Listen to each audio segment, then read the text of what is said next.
Hello. Hello. Happy Wednesday. Not the normal day to be on, but um I now teach Thursdays and Fridays. So, I can't be on to do lives on Thursdays and Fridays because I am busy all day. Which I love teaching, so it's great. It's a great opportunity and I love teaching. So, anyway, thank you so much for coming. Um, I want to say that when I first started to attack the topic today with my notes, I was going through and I was thinking, like, how can I phrase this? Because it came up as this concept. And it was really as I was writing the workshop, the Your Next Chapter Breakup Recovery workshop. And I was feeling like, okay, I really want to talk about this topic of resourcefulness. How will I do this? Well, once I got started, I was on fire. It's probably the fastest I've ever written notes for a live session because it just sort of poured out of me in a way. And it became very easy to talk about once I really understood how I wanted to frame it in terms of dating, life, things you can do right now. Once I gave myself those parameters, it became much easier. And so I'm very, very excited because this is something that, um, we all have certain things about ourselves that we're good at. Maybe we take for granted. And I know that for me, resourcefulness is one of them. And it's funny because it really comes up when I talk to my sister and we talk about our parents. And she always says, like, they were resourceful, we're resourceful. Like, we always figure stuff out. And, I've had a lot of people over my life say, how are you able to do this? How are you able to figure this out? How are you able to work this out? And I feel like I never had a choice. I had to solve things, I had to figure things out. And so I think I always thought about it like that. But really, what I always did was go, okay, what can I do? What can I do? Um, I'm not a throw up your hands person, which is kind of exhausting. Sometimes I wouldn't mind throwing up my hands and just sort of checking out of something, but that's not how I'm built. That's not my personality. That's not how I was taught my responsibility in my life is, and that I don't.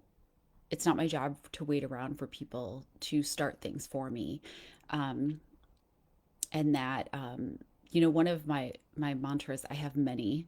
One of them is I'm allowed. I'm allowed to try new things. I'm allowed to build new things. I'm allowed to use my voice. I'm allowed to help. I'm allowed to conserve my energy. I'm allowed to say no, whatever it is. And I find that as a motto, especially if you are someone who has maybe spent a lot of time in relationship, whether it's your parents or partners or bosses or anyone else with very, very controlling people or people whose kind of certainty outweighed your uncertainty, right? Uncertainty. That just saying to yourself, I'm allowed, is extremely powerful. And so I would just offer that as a thing you can do. I also find it useful when and I am not young by any stretch of the imagination. And I still sometimes am that person who wants to look for an adult who maybe can handle something better. When somebody comes to me or a little kid or something, I'm like, oh, I'm the adult, right? And I feel like I've only really started to grow into that in the last like 5 years or so. But I'm you know I'm old, so it's it's something to think about. So I feel like if you're ever hesitant to try something new, or you feel like other people are going to say, oh, well, they're this, they're not this, and you're like, I want to be this, right? You're allowed. Just say, I'm allowed to try it. So, anyway, thanks for being here. If you're new, I'm Caroline. Welcome. And I'm so glad you're here this afternoon or evening, whatever time it is for you. Um, whether you're easing back into dating or after heartbreak, or you've just been dating for a while and it feels really exhausting, this session is about like finding your momentum again, but like without any force, right? Without any, um, there's gently coaxing you into a situation that might be slightly outside your comfort zone. It's one thing to do that, and it's one thing to like really force yourself into being someone you're not, and we never want to do that. So, anyway, if you know me, if you don't know me, I'm a former white glove matchmaker turned certified NLP and life coach. My work now focuses on helping people heal from dating burnout and from heartbreak. So, because let's be honest, like right after a breakup or when you feel like giving up, like that can really be your make or break, right? What you do next can really define how the rest of your life goes. And so, um, after working one on one with hundreds and hundreds of daters, and I've seen this again and again, these transition periods really define what you do. And it's whether you take action or you wait for someone else to change something for you, which isn't going to happen, right? You have to change it yourself. So, um, I don't believe you need to find a soulmate to build a fulfilling life. You can have a life of confidence, direction, and really learning how to define happiness on your own terms. And whether that leads you to a new relationship that really fits you or thriving on your own, my job is to just help you get unstuck and start moving forward step by step, um, helping you create a permanent toolkit for healing that will last forever. I don't coach people forever. It's not like therapy where you just keep going and there's no real endpoint or goal. We have a goal, okay? And the goal is to launch you on your journey to feeling more confident and secure than ever, knowing I'm here if you want to check back. But if we never speak again, that's totally fine too. Um, a lot of people I've coached, I just follow them on social media and I just once in a while go, so glad you took that trip, right? So glad you did that thing that you wanted to do. But I don't we don't keep going. It is a transformation, it's a set period of time, and we get it done. As always, please engage with the session in the chat and comments, even if you're watching it on replay, because it helps you remember things you resonate with. It helps me know more about what you might want to dig deeper into.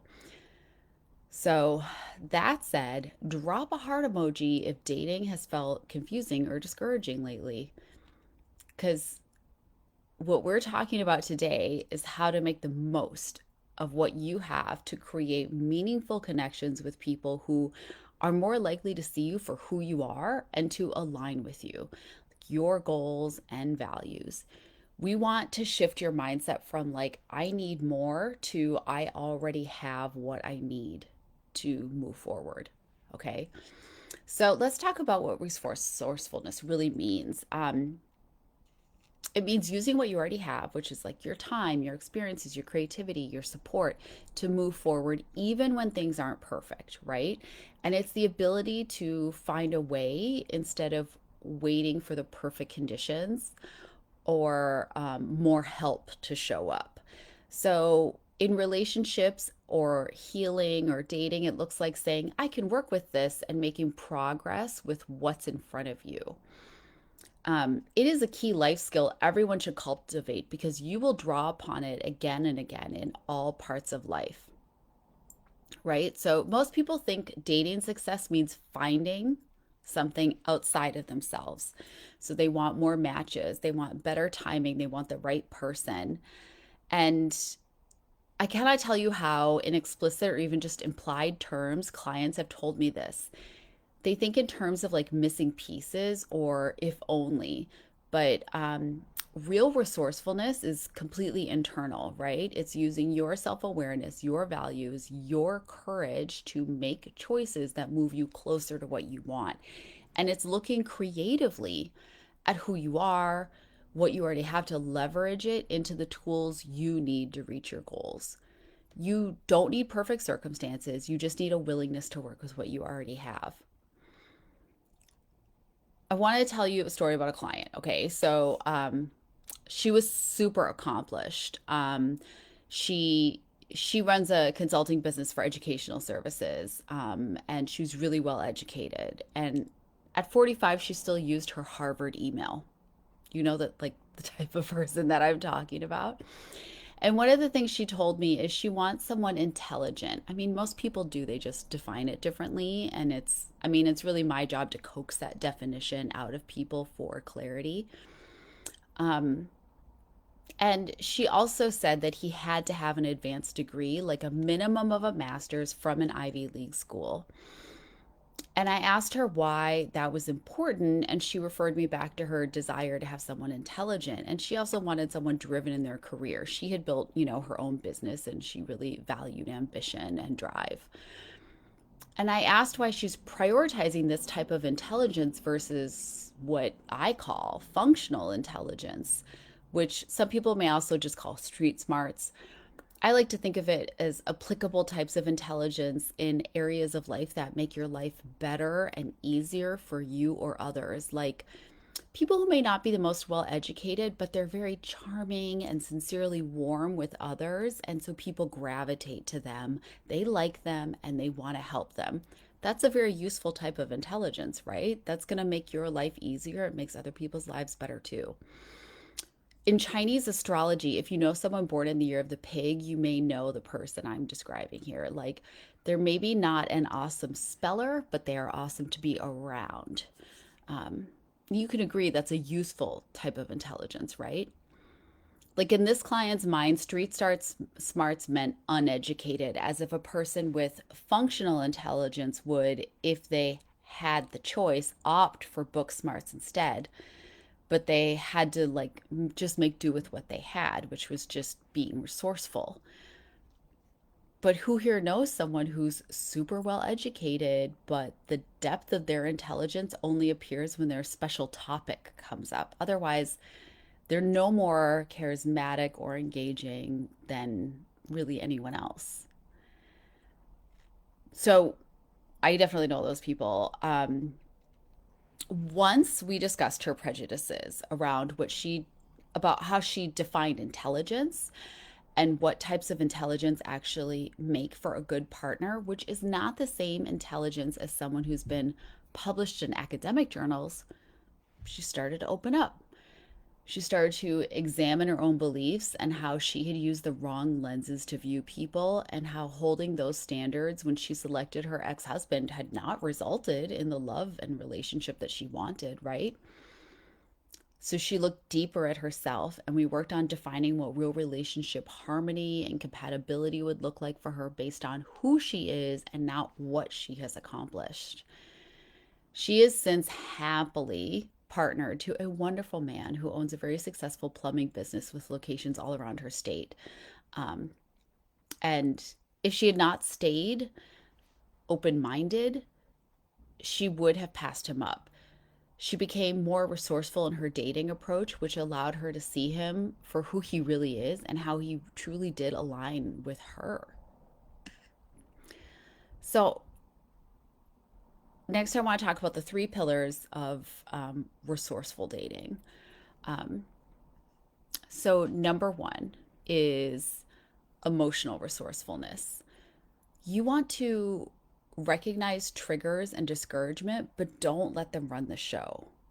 You acknowledge, but you don't assume things require action. Now, we've talked about triggers recently in a live. It might still be up here in the group somewhere, but um, how to manage your reactions to triggers. Remember, most big feelings last less than 90 seconds. So you can wait it out and just observe what's happening. So, what you want to ask yourself when you're having these feelings is, what is this emotion trying to teach me? Instead of like, why is this happening again? Or this is icky and I want it to stop, right? So, look carefully at what brought it in, and if it's similar to the trigger that brought it on before, and what circumstances are in common. So, if you're like most people, you've maybe been socialized to wave things away and shove feelings down until they're more convenient. which is a time that never comes. I say this as somebody who's done that many times. Um, I was married to someone who couldn't emotionally support me, and I went through some pretty devastating, like familial losses during the time I was with him when we were married. And he could not provide me any comfort. Once I realized that, I just kept shoving it away, going, I'll deal with this later. Later doesn't come. You don't suddenly go, okay, now it's a Sunday afternoon. I I feel okay. I can sit down and think about this thing and like cry it out and process it. That's it it doesn't work that way. I wish it did. I really wish it did, but it doesn't. One way to cultivate emotional resources is to practice gratitude for the lessons that you have learned. Each experience refines what you're looking for. So, an easy gratitude practice is journaling or even just saying out loud morning or evening, like, I'm grateful for, and then list it all. And I promise if you do this, you will start looking at your day for opportunities for gratitude. That's how you get a major mind shift, right? If you want, if you keep a list, here are all the things I'm grateful for, you start looking for things to be grateful for, and then you have more. And I know this sounds oversimplified, but it's the same science as like the apps that people have for, like I have an app to track that I drink enough water, right? And when I hit my goal and I get my little papa, like little pop up, I am drinking the water so I can log it, so I can know I did it. And the little acknowledgement that I did it, the little like, hooray, you drank your water, like that is nice. But that's the function, right? Is that you want to list that you're grateful for things. So you start looking for things to be grateful for. You can do this with anything. It works with anything. I know it sounds silly, but I also have a very strong philosophy around can't hurt, might help. It causes you zero harm to try to view your life with more gratitude, acknowledge the things that are going well, no matter how small. So why not do it? There is absolutely no downside, so you might as well do it. The worst that happens is nothing changes. That's the worst that happens. So, all right, let's talk about practical resourcefulness. This is another type of resourcefulness. So you get creative about where and in this situation, get creative about where and how you meet people, right? Social circles, classes, volunteering, events that actually reflect your interests and values, not just speed dating, not just singles events, right? Not, but things that are adding to your life just to engage in them. I I'm trying to think about this. I thought about this in the way of like if you have a friend who's kind of flaky, right? They don't exactly reliably show up. If you make plans with them, they don't reliably keep the plan if they say they're going to be there, or they may be really late, or there's some kind of issue.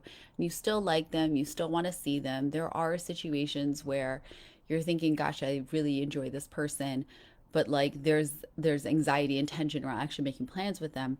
The way I deal with that is I only invite them to things I'm going to do anyway. So, things I'm going to do and enjoy regardless. If they don't show up, I'm still going to have a good time. And if they do show up, it'll be slightly enhanced, but I'm not waiting and I'm not holding back on anything in my life, waiting for people who are unreliable, right? So think about it that way. Do things that you want to do regardless. Do things that are going to enhance your life regardless of who else is going to be there and how else they're going to show up. You know, people still ask me like, where do you meet new people, where do you join new groups, where do you do things like that? And it honestly, it means you're not like looking that hard, but there are so many groups here on Facebook where people organize meetups and you just need to find one. Okay, find a group doing something you're interested in, a group that's nearby, a group that does something you care about. join up, show up. Meetup is literally made for that, and people do not join those unless they want to meet up, right? So you don't ever have to feel like, oh, I'm going to be the new person there. The people who are still organizing within that group understand that new people will join and they want you to. They want you to, okay? So you show up and you go, I'm new, and they'll all go, hi.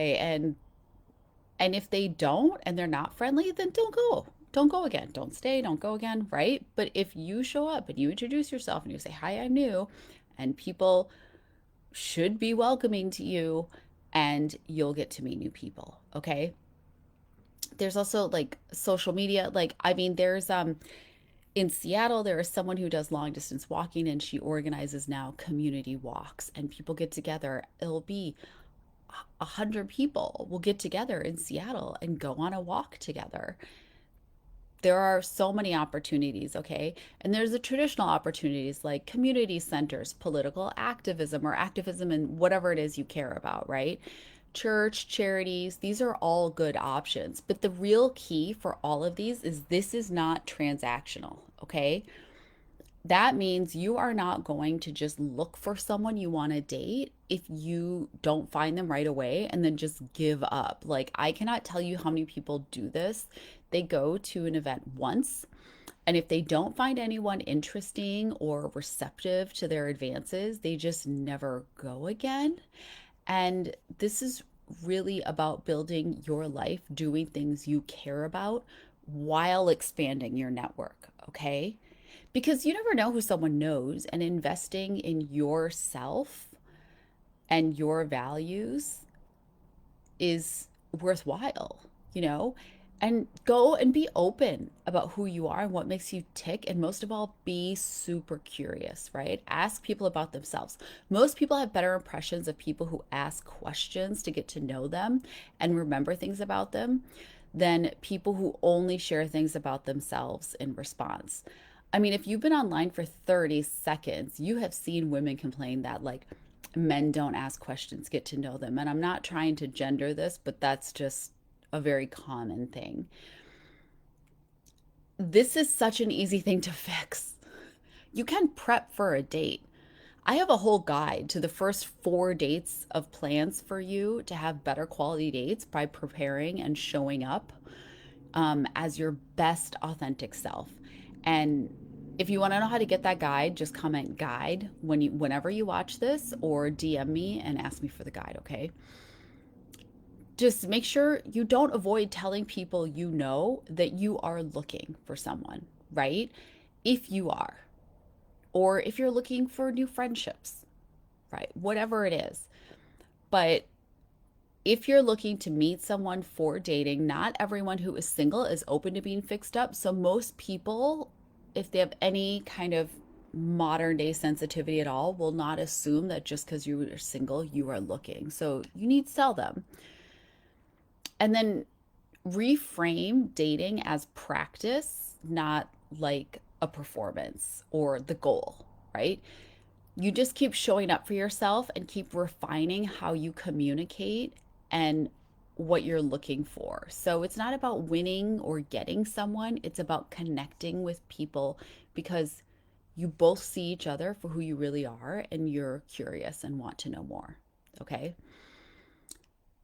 The next type of resourcefulness I want to talk about is relational resourcefulness. So you want to build your support system, okay? Let's talk about mentors, friends, peers, or groups like this one. Become more thoughtful and considerate toward all of your relationships, which can just be as simple as calling someone to wish them a happy birthday instead of just posting it on Facebook because you were reminded, right?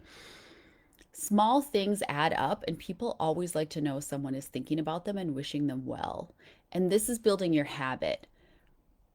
Did you have to buy anything to learn to do this? No, it's just a choice that you can make right now. The real key is that you want to let people in. Resourceful daters don't isolate, they collaborate, right? They don't rely on echo chambers. Like if you are a discouraged dater and you only hang around with and listen to people who feel the same way you do, how is that going to impact your outlook, right? How will that change your approach to meeting new people? Literally why I created this group and my program to be the way it is to be real and honest, but constructive, hopeful, and optimistic, right? It should feel empowering. I don't tell you things will never work out, and I don't tell you they definitely will. I just lay out what you can do today to shift your mindset on these elements of life and how you get what you want. That's it. I'd like to think I'm also super careful in my language to not set expectations that things will change if you do nothing for yourself in order to change them. And finally, but not only, ask for honest feedback from people who truly know you and share your experiences and stay open to learning, right? There will always be a gap between how you're perceived versus how you feel people see you. So be opening to examining that gap and seeing where the opportunities are to close it a bit. So if you want to work on this more, just book a breakthrough session with me. I'll put the links down in this post when it's done. It's totally free. And we'll just go over your specific situation. I've never had someone do this exercise and not come back with new information about themselves and how people see them. So I'm wondering really quickly, which areas feel hardest for you to do right now? Is it the emotional, the practical, or the relational resourcefulness?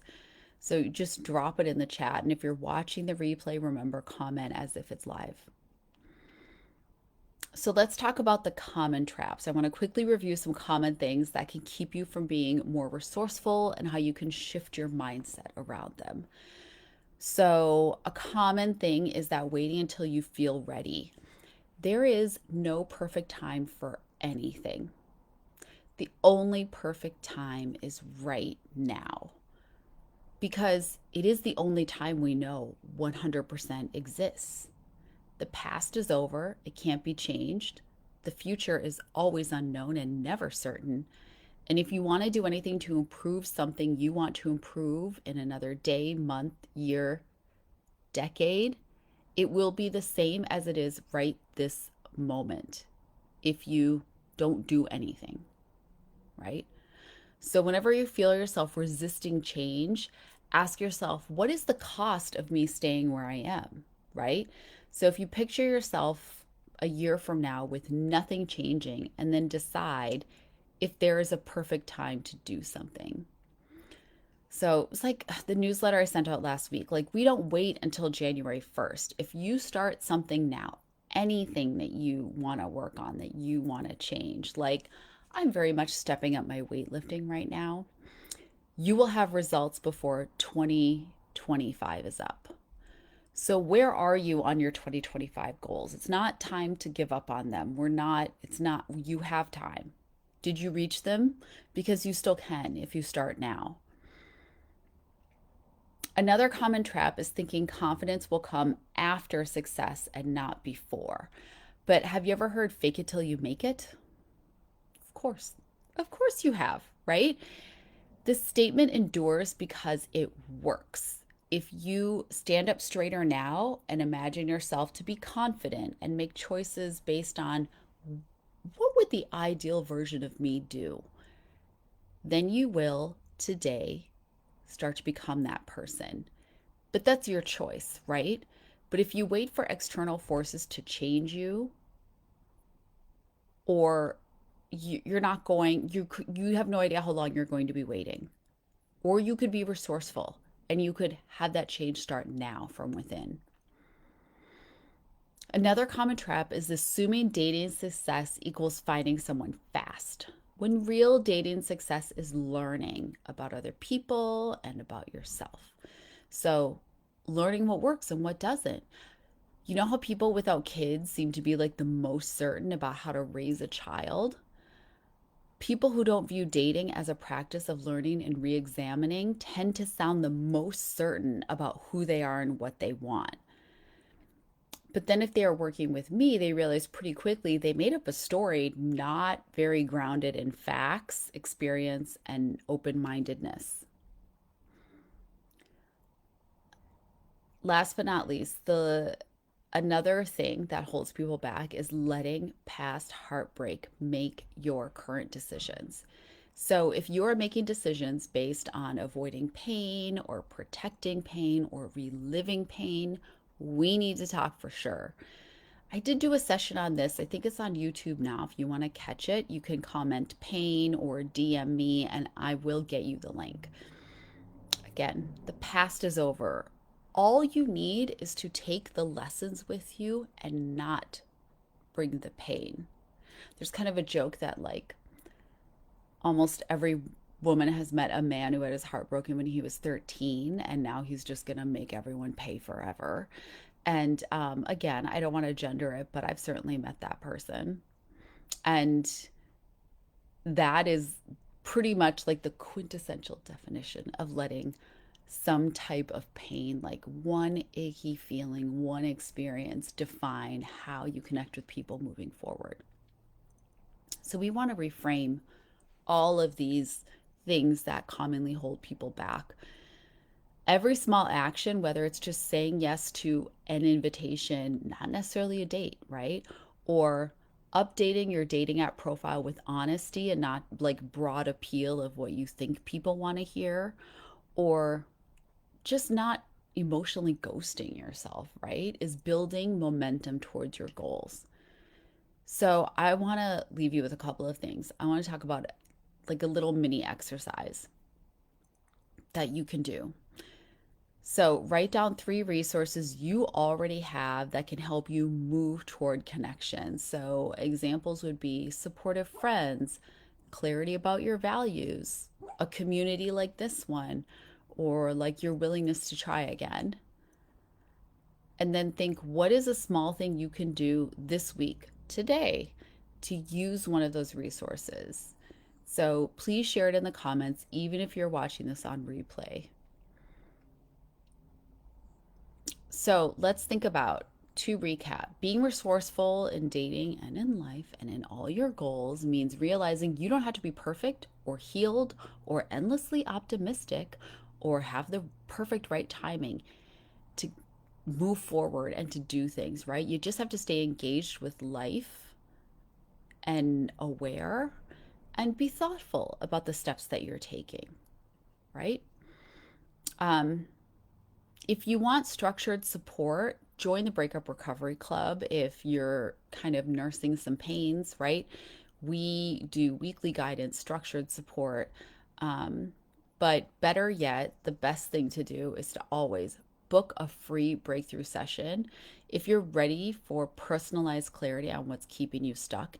If anyone who has had one is on right now or watching this on replay, please chime in with your feedback on the session. People tend to not believe it's totally no strings attached for you to talk to me about your situation and get some objective perspective and tools.